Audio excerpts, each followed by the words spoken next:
One of my interests is the intersection of theology and technology, particular formation and how modern technology shapes and affects that in many different ways. And I know for some of you, technology is very far from your mind, way at the back of your mind. You don't know what a Facebook is or a YouTube. You can't tell the difference. Your clock on your microwave, it's right 6 months out of the year. And then when the time changes, it's good for a while until we wait till the next time. And we're not even sure how to turn on our phone and do different things. And some of us are immersed in it and we spend hours and hours browsing the internet and we can go back and forth and explore all those different things. But one thing I've noticed in particular, I guess I should say two things. One is, even if you don't use those technologies, they are shaping and influencing your life in some ways. But we're not going to talk about that. But there are ways in which what goes on there. But the second thing I want to mention as we start this, and we'll make the connection here in a moment, is how what goes on many of the technological platforms, internet platforms, whatever, how you want to describe them, are mirrors, are insights to what's going on in the culture around us. And so I want to use as an example YouTube. And so YouTube is a video sharing platform, and people post all kinds of different videos on there. Our church has a YouTube channel. We post our sermons as well as our services on there. There are people who post reviews. The latest movie comes out, the Superman movie comes out, and someone will post the review on a YouTube channel. Other YouTube channels provide comparisons. They'll say, oh, here's the latest 5 fish finders that out, and they'll go through each of those 5 different ones and explore and tell you which one's the better one. Or some of you may be familiar, many YouTube channels have things where they explain how to do things. So you're wondering, it's like, I'm not sure how to change the brakes on this car. I'm not sure exactly why I'm getting this error message on my sewing machine. And so you can look up, and inevitably there's a YouTube channel where somebody explains that to you. Others just simply go deep into, they'll take a book and they'll say, oh, here's all the themes of the book. Lots of different things. Now, some people, I don't know why people create YouTube channels. Ours, as a church, we have it so people can share and hear about what we're doing here. Some people do it, I think they just enjoy it. Others do it for money. They create YouTube channels, and one of the ways they do that is they monetize it. They put their channels on and they review things. They do things and they get what they call followers. And this is where we're making the link. They get followers. And so the more followers you have, the more money you can make off a YouTube channel. And so they'll do their YouTube channel and they'll review something like, oh, hit the subscribe button, ring that bell and get more followers. And as they get more followers, it enables them to get more revenue from the ads and to maybe even have companies send them free products so that they can review those products. Now, if you're one of those kind of YouTubers, as you're interested in monetizing, one of your goals is to get more followers. You want to have more and more followers, and you do that in a couple ways. One is by creating good content. The other is by kind of pushing it all the time and saying, oh, you can come to this. Now, one thing that we notice is having a lot of followers doesn't necessarily mean your content is good or even accurate. I've found a few YouTube channels, particularly in the theological realm, but sometimes other things, where they're explaining how to do something or they're explaining a concept, and I think, that is absolutely wrong. I remember a while back, I was trying to figure out something, I think, on one of my cars, and I looked up a YouTube channel, and there were like 800 likes on this thing, and I was like, this guy doesn't, the video was terrible. And I thought, what's going on here? So what is the connection? Like, why is Pastor Carl talking about YouTube channels and followers? Because this idea of followers and crowds and information plays into the story of Jesus here today. So the story we're reading, Jesus begins, and it begins by saying large crowds were traveling with Jesus. In other words, large crowds were following Jesus. There were these large crowds. Jesus had gathered. He'd been performing miracles. He'd been teaching. He'd been talking about the kingdom of God and about this open invitation to all sorts of people to say, come and sit at the table and join me. And he's announcing this thing, and the crowds are following along, and they're getting excited about his message. He's building a following.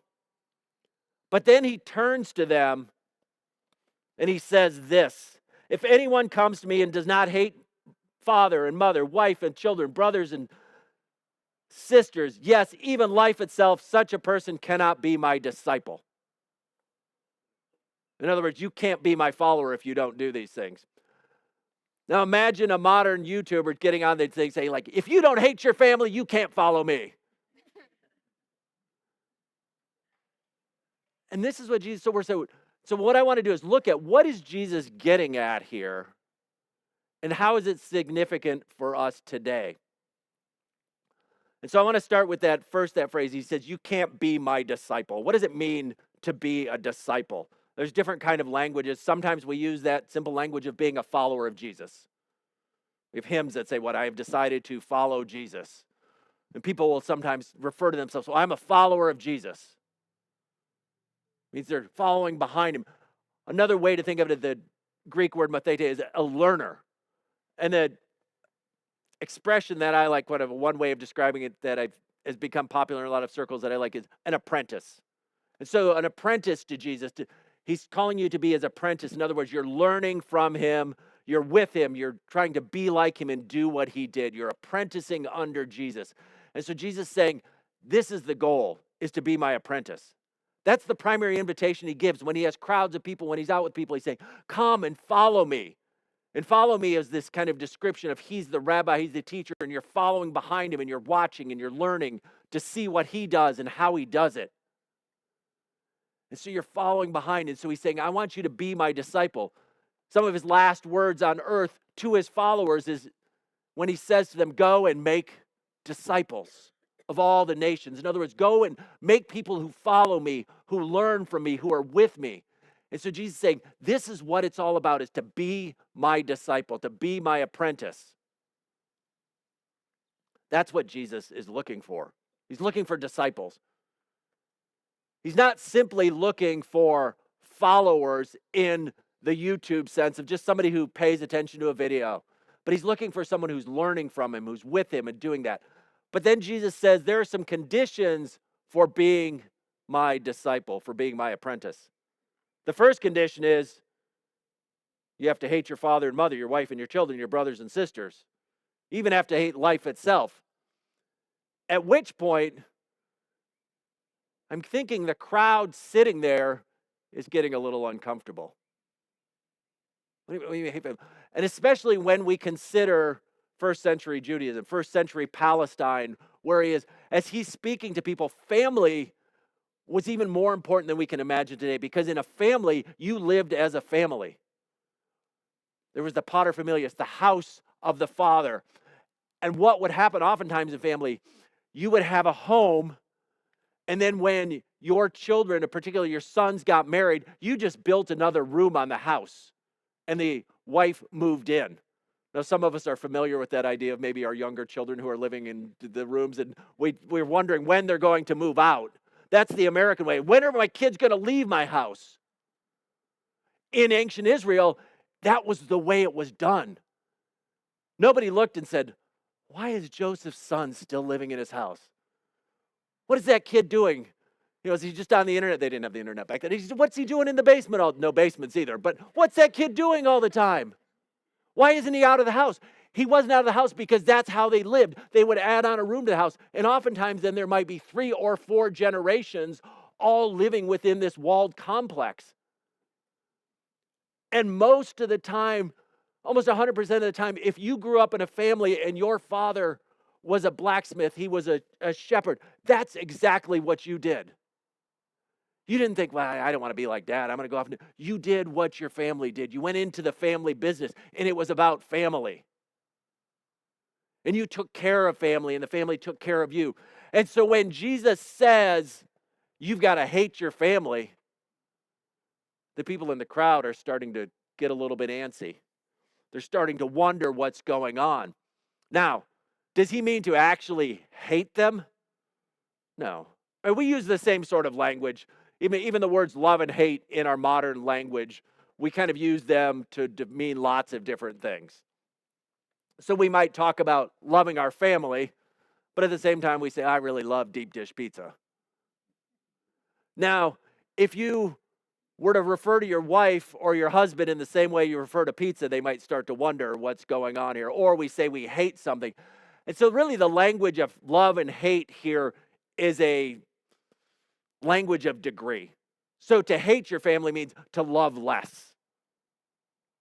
So Jesus has already said, and we talked about it 2 weeks ago in my sermon, he said the 2 most important commands are to love the Lord your God and to love your neighbor as yourself. So I don't think Jesus is confused in a couple, little bit later saying, oh, wait a minute, I didn't really mean that about loving your neighbor. I mean hate them. He just means love them less. And so he's talking about this is an ordering of loves. He said your first love, or maybe the term might be your first allegiance, has to be to Jesus. And then everything else has to follow after that. Even in his cultural context of where family was so important and so critical, it has to be less than your love for Jesus. You have to put your family behind following Jesus. And then not only that, you have to put yourself. And so now here, as we shift forward 2,000 years to the United States, maybe family isn't that critical thing. Sometimes it is, but maybe it's just my own self, my own desires, my own wish, my self-fulfillment, my expectations of what I can do. And so it says you've got to love that less than you love Jesus. It's okay to love your family. It's okay to love yourself and to seek your things, but it has to be less than Jesus. So the context is different, but the point remains the same, that nothing else can come before me. He says, if you want to be my follower, I want you to come. In fact, he's just told a story about everybody come. And now he's turning it around and saying, but it's hard. And then he adds another criteria. He says, and whoever does not carry their cross and follow me cannot be my disciple. And that's the central image, the main image Jesus uses of what it means to be his followers, to take up your cross. Now for us, the cross has shifted somewhat in its meaning, partly because we wear jewelry. We wear these nice silver or gold crosses. We have beautiful stained glass. We have all kinds of things. And we often think of the cross as a thing of beauty. But let us move back again to first century Palestine, where the cross was an instrument of torture and execution for the Roman government to use on the lowest of criminals. They wouldn't even use it on their own citizens. It was considered so shameful and so disgusting. They would reserve it for bandits and rebels as a sign of power over them. And so when Jesus says, you need to take up your cross, he's saying you need to be willing to suffer shame. You need to be willing to suffer embarrassment. You need to even be willing to suffer death for the sake of following me. In other words, you have to be willing. If you want to be my follower, you have to be willing to die for it. And that was a reality very much for followers of Jesus then. Maybe not so much here in the United States right now, but it continues to be in many parts of the world. We're simply to proclaim the name of Jesus, to say, I've decided to follow Jesus, to get baptized can mean imprisonment or even death. And so when Jesus says, this is the cost of following me, he's laying it out. And so what's Jesus doing? He's laying out the costs up front. He's saying, this is what it means to follow me. So we can think of how that works and how it happens, because how many of us have ever done a home improvement project? How many of you knew exactly what it would cost before it started? How many of you had cost overruns? Probably pretty much anyone who ever did. If you had a home improvement project and didn't have cost overruns, come see me. In fact, start a YouTube channel because you will make millions off it. But it's a challenge, and it's not just our home improvement projects. The city of Cincinnati started a project. Well, I'm going to tell that story later, but we'll tell that story later. But he said, what is Jesus doing? He's saying, I'm offering you salvation, but it's going to cost you, and I want you to understand how much it's going to cost you. And what does he say? How much is it going to cost? Everything. It's going to cost absolutely everything. Like Robert Capone in his commentary on the parable says this. He says, it's going to cost everything. Everything you have is precisely what you need. What's the cost of following Jesus? One life. What have you got? One life. He's saying that's what it costs. And so Jesus lays it out for him. It's going to cost you everything. And I like this quote from him as he goes on. He says, this is Robert Capone again. He says, how much does it cost then? Everything you've got. The works. The whole farm. With no pocket money left over. There are no pockets in a shroud, he says. There are no pockets in a shroud. Shroud meaning the death cloth that people would wear. He says, it's going to cost you. And so Jesus isn't hiding things. He doesn't give you the contract and then say, oh, by the way, there's all this little fine print of all these extra charges. Like when we sign up for a phone contract and we think it's $19.95 a month and we get the bill and it's $38. We're like, where did that other $18 come from? Well, there's these taxes and the 9/11 fee. And it goes, Jesus says, I'm going to put it for you up front. It will cost you everything. So there aren't any cost overruns, clearly, because, there's no more you can get. But it says everything is what it's going to cost you. He wants us to know up front. He wants his followers to know up front. It's going to cost you. I want you to know this up front. And then he tells two stories. And he says, suppose one of you wants to build a tower. Won't you first sit down and estimate the cost to see if you have enough money to complete it? Kind of like our home improvement project. Today he might say, suppose one of you wants to remodel a kitchen. Won't you first sit down and estimate the cost to see if you have enough money to complete it? For if you lay the foundation and are not able to finish it, everyone who sees it will ridicule you, saying this person began to build and wasn't able to finish. Here's where my Cincinnati story comes in.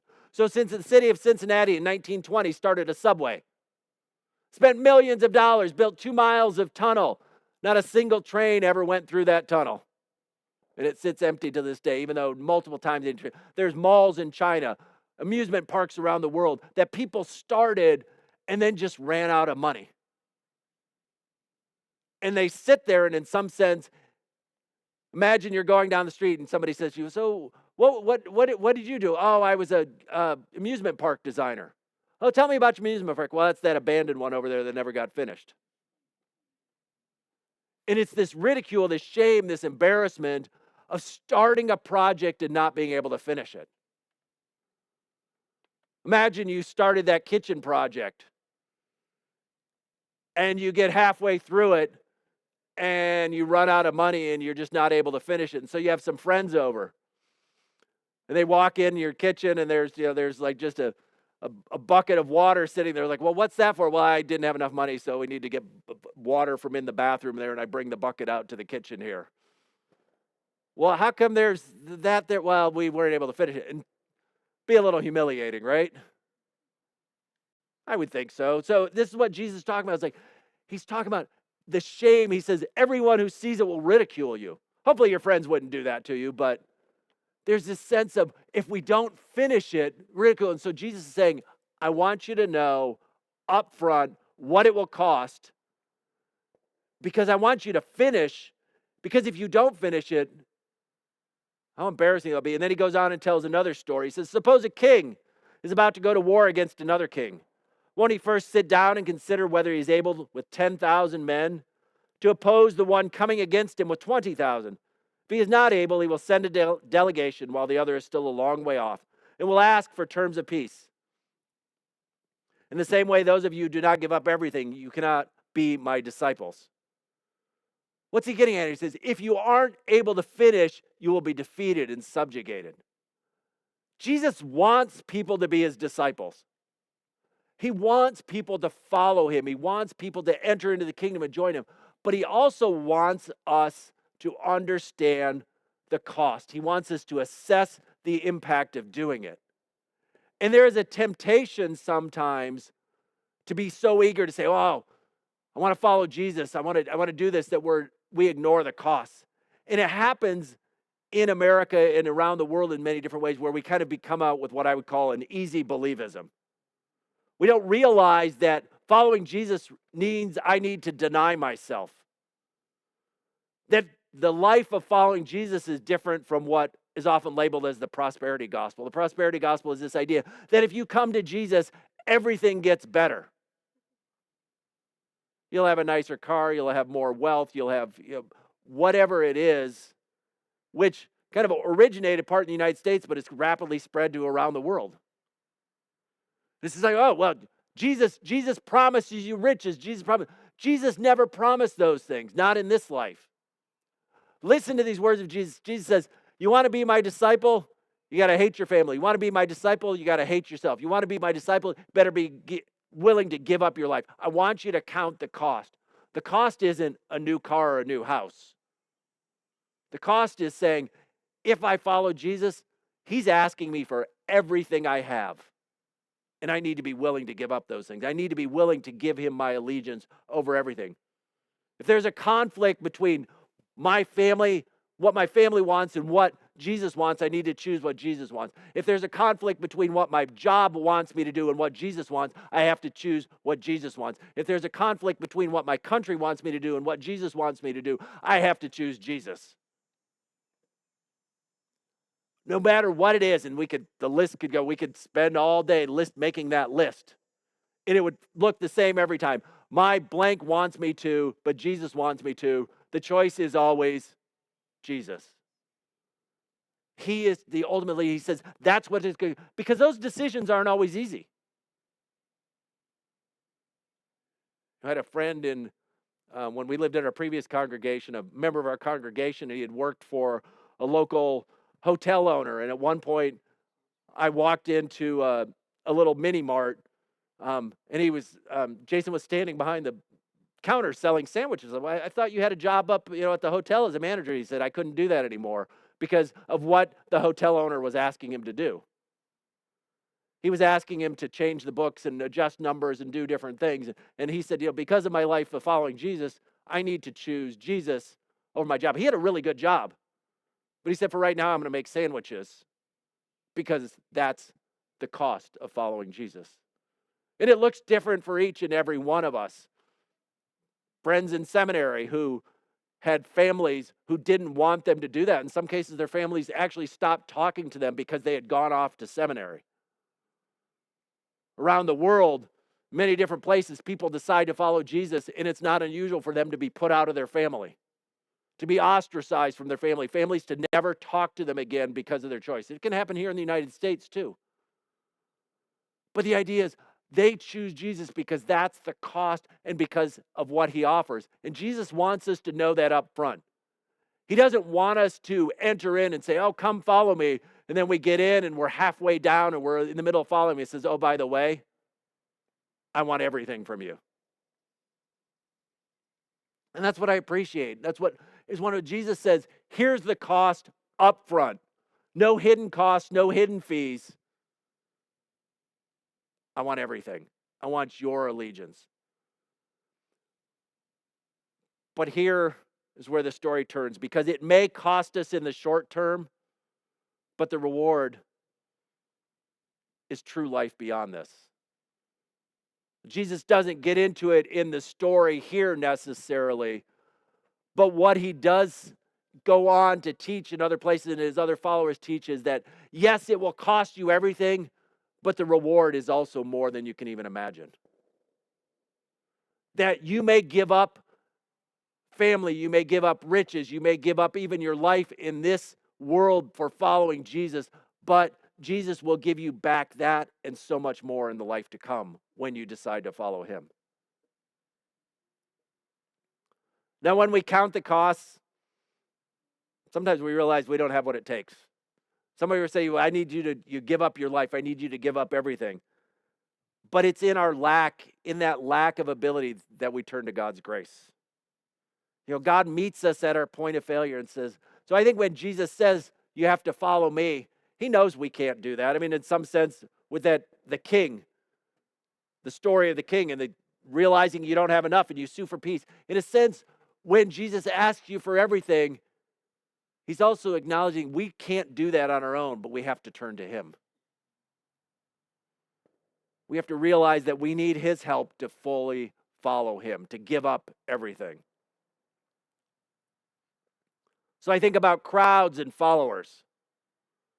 Now, this is not the kind of message in 2025 in the United States that is popular. At least I don't think so.